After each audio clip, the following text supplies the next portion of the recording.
तो hello students, Wasim सा here. स्वागत है आपका एक बार फिर से हमारे और आपके प्यारे से यूट्यूब चैनल के ऊपर, है ना। तो लास्ट लेक्चर में हम लोगों ने इंजीनियरिंग मैकेनिक्स चैप्टर स्टार्ट किया था, है ना। So resultant of non concurrent force system, इस टाइप के प्रॉब्लम्स हम लोग ले रहे थे, मतलब ही मोमेंट ऑफ अ फोर्स वाले प्रॉब्लम, फेरिग्नोस थ्योरम वाले प्रॉब्लम्स हम लोग ले रहे थे। अभी तक 3 वीडियोस जिसके हम लोगों ने अपलोड किए हैं यूट्यूब पे, अगर वो प्रॉब्लम्स आप लोगों ने नहीं देखे, वीडियोस नहीं देखा है, तो लिंक नीचे डिस्क्रिप्शन में दिया हुआ है, पहले जाके वो वीडियोस देख लीजिए। आज हम लोग बेसिकली प्रॉब्लम नंबर 4 सॉल्व करने वाले हैं, मोमेंट ऑफ अ फोर्स वाला प्रॉब्लम रहेगा, है ना। बहुत ही इंपॉर्टेंट प्रॉब्लम है, यूनिवर्सिटी एग्जामिनेशन में बार बार पूछा जाता है ये प्रॉब्लम, है ना। तो चलो डायरेक्टली प्रॉब्लम की स्टेटमेंट की तरफ बढ़ते हैं, और प्रॉब्लम में जो डायग्राम है वो ऑलरेडी गिवन है, तो मैंने यहाँ पे ऑलरेडी ड्रॉ करके रखा हुआ है ना। तो चलो प्रॉब्लम का स्टेटमेंट देख लेते हैं। स्टेटमेंट एकदम सिंपल सा है ना। Figure shows the bell crank lever OAB, find the resultant of the force system as shown in figure and locate it with respect to point A, है ना। सो पॉइंट A के according हम लोग को क्या, पॉइंट A के respectively resultant को निकालना है और उसको लोकेट करना है, मतलब ही भैया मोमेंट वाला प्रॉब्लम है। तो सब में पहले क्या करेंगे, रिजल्टेंट को फाइंड आउट करेंगे। देखो रिजल्टेंट को फाइंड आउट करने के लिए सब में फर्स्ट स्टेप क्या होता है हमारा, जितने भी सिस्टम में सारे फोर्सेस हैं वो फोर्सेस कैसे चाहिए अपने को, हॉरिजॉन्टल या वर्टिकल चाहिए, ताकि हम लोग f of x और f of y में उसको कन्वर्ट कर सके और रिजल्टेंट निकाल सके। तो सब में पहले देख लेते, देखो यहाँ पे ये फोर्स है, ये वर्टिकल है, ये वाला फोर्स हॉरिजॉन्टल है और ये वाला फोर्स इंक्लाइन है। तो इस इंक्लाइन फोर्स को सब में पहले दो कंपोनेंट में रिजोल्व कर लेते हैं। तो देखो फोर्स का डायरेक्शन अंदर की तरफ है, तो कंपोनेंट का डायरेक्शन भी अंदर की तरफ रहेगा, दो कंपोनेंट बन जाएंगे, एक इधर और एक इधर, बराबर। डायरेक्शन इनसाइड रहेगा, टुवर्ड्स द पॉइंट रहेगा, है ना। एंगल कहां से पता है, एंगल पता है हॉरिजॉन्टल से, तो हॉरिजॉन्टल वाला कंपोनेंट हो जाएगा हमारा कॉस कंपोनेंट, तो 50 cos ऑफ 60। सिमिलरली वर्टिकल वाला कंपोनेंट हो जाएगा sine component, 50 sine of 60। Okay, इसको रिजॉल्व कर लिया। अब सारे फोर्सेस सिस्टम में हॉरिजॉन्टल या वर्टिकल है, तो अभी हम लोग रिजल्टेंट फाइंड आउट कर सकते हैं। तो सब में पहले क्या करेंगे, सब में पहले summation of f of x निकालेंगे। देखो summation of f of x equals to क्या होता है, कंसीडरेशन सिस्टम में जितने भी सारे हॉरिजॉन्टल फोर्सेस है उनको हम लोग को क्या करना है, ऐड करना है। ऐसे ऐड करना है कि जो राइटवर्ड फोर्सेस जाएंगे वो रहेंगे पॉजिटिव और जो लेफ्टवर्ड फोर्सेस आएंगे वो रहेंगे नेगेटिव। तो चलो rightward forces positive and leftward forces negative. देखो हॉरिजॉन्टल फोर्स कौन से, ये एक फोर्स हॉरिजॉन्टल है और ये वाला फोर्स हॉरिजॉन्टल है, ये भी राइट में जा रहा है और ये भी राइट में जा रहा है, दोनों राइट में जा रहे हैं, मतलब दोनों को पॉजिटिव लेना है हम लोग को। देखो तो पहला फोर्स लिख देता हूं मैं यहाँ पे 50 cos ऑफ 60, उसके बाद वो वाला फोर्स है हमारा 120 का प्लस 120, दोनों राइट वर्ड है इसलिए दोनों पॉजिटिव आएंगे। अभी सारा कैलकुलेशन अच्छे से कैलसी में पुट करो और कैलकुलेट करो, तो यहां से आपको summation of F of x का वैल्यू मिल जाएगा 145 न्यूटन, है ना। क्योंकि आंसर पॉजिटिव आया है इसका मतलब है कि डायरेक्शन कैसा है, राइट वर्ड है ना। तो हम लोगों ने बताया ना यहाँ पे राइट वर्ड फोर्सेस पॉजिटिव होते हैं, तो आंसर पॉजिटिव आया मतलब इसका डायरेक्शन कैसा रहेगा, पॉजिटिव, डायरेक्शन राइट वर्ड रहेगा, है ना। अब ये नेक्स्ट निकालते हैं summation of F of Y.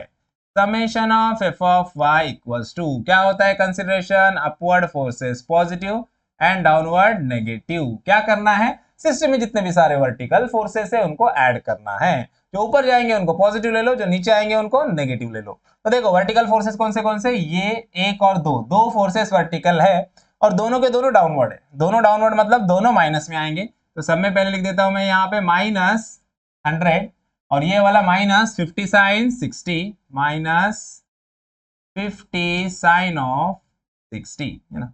अभी दोनों वैल्यूज अच्छे से कैल्सियम में पुट करो और कैलकुलेट करो, तो यहां से आपको summation of F of Y का वैल्यू मिल जाएगा -143.30 न्यूटन, है ना। अभी देखो -143.30 न्यूटन आया है, आंसर नेगेटिव आया है।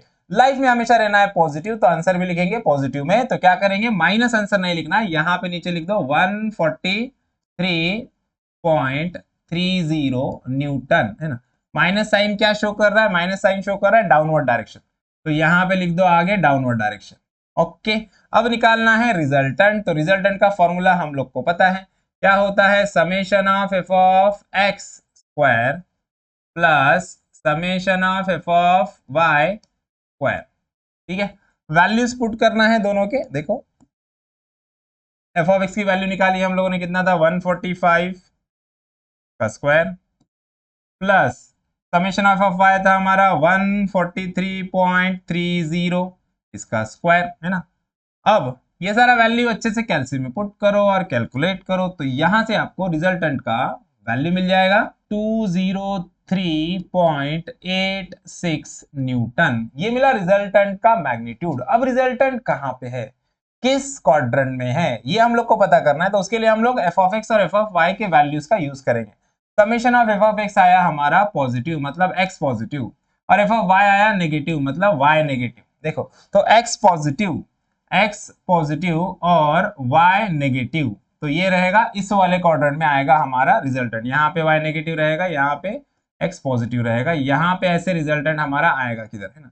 अभी हम लोग को इसका यहाँ से एंगल चाहिए, है ना। ये थीटा एंगल हम लोग को निकालना है, तो इसको निकालने के लिए क्या करेंगे, tan थीटा का फॉर्मूला यूज करेंगे हम लोग। देखो tan of theta is equal to क्या होता है, under mod summation of F of y upon summation of F of x। Theta निकालना है, tan को उधर भेज दो तो tan इनवर्स हो जाएगा। देखो tan inverse of F of y की वैल्यू कितनी है 143.30 अपॉन एफ ऑफ x कितना है हमारा 145 है। ठीक है, ये माइनस में रखने की जरूरत नहीं है, मॉड था, क्योंकि मॉड के अंदर नेगेटिव रहने दो पॉजिटिव रहने दो, बाहर आंसर पॉजिटिव आएगा, तो यहाँ पे वैल्यू पॉजिटिव ही रखेंगे हम लोग, है ना। अब इसको कैल्सी में अच्छे से पुट करो और कैलकुलेट करो। tan इनवर्स लेने के लिए कैल्सी में शिफ्ट दबा के tan दबाओगे तो tan इनवर्स आपको मिल जाएगा, है ना। तो tan इनवर्स से वैल्यू पुट करो और यहां से हम लोग को थीटा मिलेगा 54.66 डिग्री, है ना। तो अब हम लोग को रिजल्टेंट मिल चुका है, रिजल्टेंट का लोकेशन मिला है, रिजल्टेंट का एंगल भी मिल गया है। यहां से इसका एंगल रहेगा 44.66 डिग्री, मतलब रिजल्टेंट ऐसे जाने वाला है, ऐसे ऐसे नीचे की तरफ जाने वाला है, ऐसे जाएगा, है ना। अभी रिजल्टेंट ऐसे जाएगा, लेकिन इसका पोजीशन हम लोग को फाइंड आउट करना है पॉइंट ए से। अब ये पॉइंट ए से रिजल्टेंट कहां पे रहेगा, यहाँ पे रहेगा, यहाँ पे रहेगा, इधर रहेगा, इधर रहेगा, किधर रहेगा, है ना। तो हम लोग को इसका पोजीशन फाइंड आउट करना है। अब इसका पोजीशन फाइंड आउट करने के लिए मतलब एग्जैक्टली क्या करना है अपने को, इसका डिस्टेंस, जो फोर्स हमारा जो रिजल्टेंट जाएगा इसके लाइन का इस पॉइंट से जो डिस्टेंस है वो हम लोग को फाइंड आउट करना है, मतलब ही एक्स हम लोग को फाइंड आउट करना है। तो इसके लिए हम लोग क्या करेंगे, वेरिग्नोस थ्योरम का यूज करेंगे। तो वेरिग्नोस थ्योरम अप्लाई करने के लिए हम लोग को इन सारे फोर्सेस का मोमेंट फाइंड आउट करना पड़ेगा पॉइंट ए से। तो चलो पॉइंट ए से मोमेंट फाइंड आउट करते हैं। तो मोमेंट फाइंड आउट करने में सबसे पहला स्टेप क्या होता है, सब में पहले अपने को देखना है कि कौन सा फोर्स है जो पॉइंट में से पास हो रहा है, जिस पॉइंट से हम लोग मोमेंट लेने वाले हैं। तो मोमेंट लेने वाले हम लोग पॉइंट ए से, तो हम लोग को देखना है पॉइंट ए से कौन सा फोर्स पास हो रहा है, उसका मोमेंट जीरो हो जाएगा। लास्ट लेक्चर्स में सीखे हम लोगों ने, है ना। जिस पॉइंट से मोमेंट लेना है उस पॉइंट से अगर कोई फोर्स पास होता है तो उस लाइन का उस पॉइंट से जो डिस्टेंस होगा वो जीरो हो जाएगा, इसलिए उसका मोमेंट जीरो होगा, इसलिए उसको मोमेंट के कैलकुलेशन में लेना ही नहीं है। तो फर्स्ट स्टेप में क्या करना है, फर्स्ट स्टेप में पहले ही देख लेना है हम लोग को कि कौन सा वाला फोर्स है जो हमारा पॉइंट में से पास हो रहा है। ये वाला फोर्स देखो ऐसे जा रहा है, इसकी लाइन पॉइंट में से पास नहीं हो रही है, इसकी लाइन भी पॉइंट में से नहीं पास होगी, इसकी लाइन भी नहीं होगी। ये वाला फोर्स देखो, इसकी लाइन देखो, ये सीधा आगे जाके पॉइंट ए से पास हो रहा है और पॉइंट ए से ही हम लोग को मोमेंट लेना है। तो ये वाला फोर्स कैलकुलेशन में नहीं आएगा, इसका मोमेंट जीरो हो जाएगा ना, तो इसको पहले ही कैंसिल कर दो, तो मोमेंट में लेना ही नहीं है। अब बाकी के फोर्सेस का हम लोग को मोमेंट में लेना है और मोमेंट का कैलकुलेशन करना है उनसे, है ना। तो बेसिकली हम लोग क्या करेंगे, मोमेंट स्टार्ट करते सब में पहले, सब में फर्स्ट देखते ये वाला फोर्स। देखो पॉइंट है हमारा यहाँ पे, है ना, देखो यहाँ पे पॉइंट है, ये है फोर्स हमारा, क्या करना है, सर्कल बनाना है ना। ये है सेंटर, है ना, सर्कल बनाना, डायरेक्शन किधर है, नीचे, तो कैसे रोटेट होगा, ऐसे, इधर से रोटेट होगा ऐसे, है ना। कैसे रोटेट हो रहा है, एंटी क्लॉकवाइज के क्लॉकवाइज, एंटी क्लॉकवाइज रोटेट हो रहा है, बराबर। एंटी क्लॉकवाइज रोटेट हो रहा है तो एंटी क्लॉकवाइज मोमेंट कैसा होता है हमारा, देखो एंटी क्लॉकवाइज मोमेंट होता है हमारा पॉजिटिव और क्लॉकवाइज मोमेंट होता है नेगेटिव। देखो हमारा इसका कंसिडरेशन क्या है, हमारा मोमेंट का कंसिडरेशन है कि जो मोमेंट होता है, सब में पहले देखो यहाँ पे लिख देते हैं, मोमेंट निकालना है अपने को, summation of moment of all the forces about point ए निकालना है। क्या होता है कंसिडरेशन, क्लॉकवाइज मोमेंट लेते हैं हम लोग नेगेटिव, एंटी क्लॉकवाइज लेते हैं पॉजिटिव। इसका उल्टा भी कंसिडरेशन आप यूज कर सकते हो, कोई प्रॉब्लम नहीं है ना। दोनों से आंसर सेम आएगा, ये कंसिडरेशन यूज करो या इसका उल्टा करो, दोनों से आंसर सेम आएगा। कुछ बुक्स में ये कंसिडरेशन यूज है, कुछ बुक्स में इसका अपोजिट कंसिडरेशन भी यूज है, बट फाइनल आंसर दोनों में सेम आता है, दोनों मेथड से, ठीक है। तो अभी हम लोग क्या कंसिडर करेंगे, clockwise negative, anti clockwise positive consider करेंगे। अभी पहला वाला फोर्स हमारा कैसे रोटेट हो रहा है, एंटी क्लॉकवाइज। एंटी क्लॉकवाइज मतलब क्या, पॉजिटिव। तो सब में पहले फोर्स लिखो, फोर्स कितना है 100, तो यहाँ पे लिख देंगे हम लोग 100 इंटू, अब इसका डिस्टेंस चाहिए, कहां से, पॉइंट से डिस्टेंस चाहिए। तो उसके लिए क्या देखना है, फोर्स की लाइन को देखना है, ध्यान से देखना है। फोर्स की लाइन कैसी है, वर्टिकल, तो पॉइंट से इसका डिस्टेंस देखेंगे हॉरिजॉन्टल। कितना है डिस्टेंस, 20 सेंटीमीटर, देखो है ना। फोर्स की लाइन है वर्टिकल, तो डिस्टेंस देखेंगे हॉरिजॉन्टल 20। तो यहाँ पे भी लिख दूंगा मैं 20। ओके, पहला फोर्स हो गया, वेरी गुड। सेकेंड फोर्स देखते हैं। यहां से देखो ये वाला फोर्स हमारा कैसे रोटेट हो रहा है, ये है सेंटर, ये है हमारा रेडियस, सर्कल बनाना है, डायरेक्शन नीचे है, तो कैसे रोटेट होगा, अगेन नीचे की तरफ रोटेट होगा, ऐसे ऐसे जाएगा, सेंटर की तरफ जाएगा, बराबर। सर्कल कभी भी सेंटर की तरफ बनता है। कैसे रोटेट हो रहा है, ये भी एंटी क्लॉकवाइज रोटेट हो रहा है। एंटी क्लॉकवाइज मतलब पॉजिटिव, तो लिख दो प्लस। फोर्स का मैग्नीट्यूड क्या है, 50 साइन ऑफ 60, तो 50 साइन ऑफ 60, ये आ गया हमारा फोर्स। अभी अभी क्या करना है हम लोग को, अभी इसका डिस्टेंस चाहिए अपने को। तो फोर्स की लाइन देखो, फोर्स की लाइन कैसी है, फोर्स की लाइन है वर्टिकल, तो डिस्टेंस देखेंगे हॉरिजॉन्टल। कहां से, पॉइंट से, देखो पॉइंट से फोर्स का डिस्टेंस चाहिए, है ना, कितना है 20 + 20 40, है ना। फोर्स की लाइन वर्टिकल थी इसलिए डिस्टेंस देखा हॉरिजॉन्टल, कितना आया डिस्टेंस 40। ओके, अब इसके बाद नेक्स्ट फोर्स देखते हैं। ये वाला फोर्स तो कैंसिल हो गया, एक हो गया, दो हो गया, अब लास्ट बचा ये वाला फोर्स, थर्ड फोर्स, ये वाला। अभी इसको हम लोग को देखना है कैसे ये रोटेट होगा, क्लॉकवाइज होगा कि एंटी क्लॉकवाइज होगा। तो यहाँ पे देखो पॉइंट है हमारा, यहाँ पे फोर्स है, यहाँ पे पॉइंट की तरफ रोटेट होगा, मतलब ऐसे रोटेट होगा। कैसे घूम रहा है ये, क्लॉकवाइज, है ना। तो क्लॉकवाइज घूम रहा है, क्लॉकवाइज मतलब क्या होता है, क्लॉकवाइज मतलब होता है हमारा नेगेटिव, है ना। तो माइनस, यहाँ पे लिख दो माइनस, फोर्स का मैग्नीट्यूड लिखो, कितना है 120 इंटू डिस्टेंस चाहिए। अब ध्यान से देखना, डिस्टेंस चाहिए, उसके लिए क्या चाहिए, फोर्स की लाइन देखो, फोर्स की लाइन है हॉरिजॉन्टल, तो डिस्टेंस कौन सा चाहिए, डिस्टेंस चाहिए वर्टिकल, यहां से वर्टिकल डिस्टेंस चाहिए। अब यहाँ पे मैक्सिमम स्टूडेंट लिख देंगे डिस्टेंस ये 40 सेंटीमीटर, ये 40 सेंटीमीटर डिस्टेंस लिख दिया, मतलब प्रॉब्लम वहां पे गलत, खत्म, पूरा मार्क्स 0 मिलेगा आपको। सिर्फ रिजल्टेंट करेक्ट आया वहां तक का वैल्यूज का मार्क्स मिलेगा, बाकी सारे आगे का मार्क्स नहीं मिलेगा आपको, प्रॉब्लम सीधा गलत हो जाएगा आपका यहाँ पे। क्यों, क्योंकि हमारा जो फोर्स है, फोर्स की लाइन है हॉरिजॉन्टल, तो हम लोग को ये वर्टिकल डिस्टेंस चाहिए, यहां से इतना वर्टिकल डिस्टेंस चाहिए, ये वाला वर्टिकल डिस्टेंस है। अब ये वाला वर्टिकल डिस्टेंस हमारे पास है क्या, नहीं है ना। तो वो वर्टिकल डिस्टेंस निकालना पड़ेगा। कैसे निकालेंगे, हम लोग को यहाँ का एंगल पता है, ये एंगल पता है और ये पता है, ये पूरा ए से लेके बी तक पता है, कितना है 40 सेंटीमीटर। इसका हेल्प लेके हम लोग ये वर्टिकल डिस्टेंस निकालेंगे, यहाँ से इतना वर्टिकल डिस्टेंस हम लोग को चाहिए। अब ये वर्टिकल डिस्टेंस निकालने के लिए क्या करेंगे, इस ट्रायंगल की हेल्प लेंगे हम लोग, है ना। इस ट्रायंगल को कंप्लीट करेंगे, देखो यहाँ पे अलग से इस ट्रायंगल को यहाँ पे मैं फॉर्म करता हूँ, ये इस ट्रायंगल को हम लोग फॉर्म कर लेंगे। यहाँ पे ये पॉइंट हमारा ए, ये है बी, और इसको दे देते हैं सी पॉइंट। अब ये देखो यहाँ से इतना डिस्टेंस कितना है, ये दिया है अपने को 40 है, और ये एंगल दिया है अपने को 60 डिग्री। हम लोग को डिस्टेंस कौन सा चाहिए, एक्चुअली डिस्टेंस अपने को बीसी चाहिए, है ना। ये देखो फोर्स की लाइन हॉरिजॉन्टल है, डिस्टेंस वर्टिकल, मतलब ये डिस्टेंस चाहिए यहाँ से, है ना, लाइन से पॉइंट तक का डिस्टेंस, ये वर्टिकल डिस्टेंस चाहिए, मतलब ये बीसी डिस्टेंस चाहिए यहाँ पे, बीसी। अब यहाँ पे देखो एंगल ये दिया है अपने को 60, ये वाला साइड कौन सा है, अपोजिट है, और ये क्या है इसका, हाइपोटेन्यूज है ना।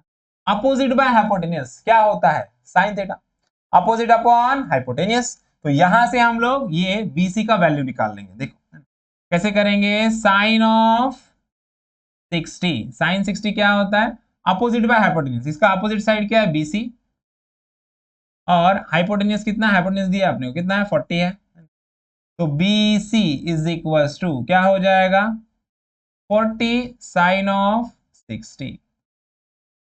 अब BC का डिस्टेंस मिल गया अपने को 40 साइन ऑफ 60। अब ये डिस्टेंस यहाँ पे लिख देना है हम लोगों ने, देखो ये डिस्टेंस हम लोग लिख देंगे यहाँ पे, तो डिस्टेंस कितना आएगा 40 साइन ऑफ 60, ये रहेगा इसका डिस्टेंस, परपेंडिकुलर डिस्टेंस। ओके, समझ में आया, सारे वैल्यूज आ गए यहाँ पे, है ना। अब क्या करना है, अब ये सारा वैल्यू अच्छे से कैल्कुलेशन में पुट करो और कैलकुलेट करो। तो यहां से आपको moment of all the forces about point ए का वैल्यू मिल जाएगा 424, जो कि नेगेटिव में आया, -424.87, अभी इसका यूनिट क्या रहेगा, इसका यूनिट रहेगा न्यूटन सेंटीमीटर, क्योंकि सारे डिस्टेंसेस हमारे सेंटीमीटर में है, तो सारे डिस्टेंसेस सेंटीमीटर में है, तो इसका यूनिट रहेगा न्यूटन सेंटीमीटर।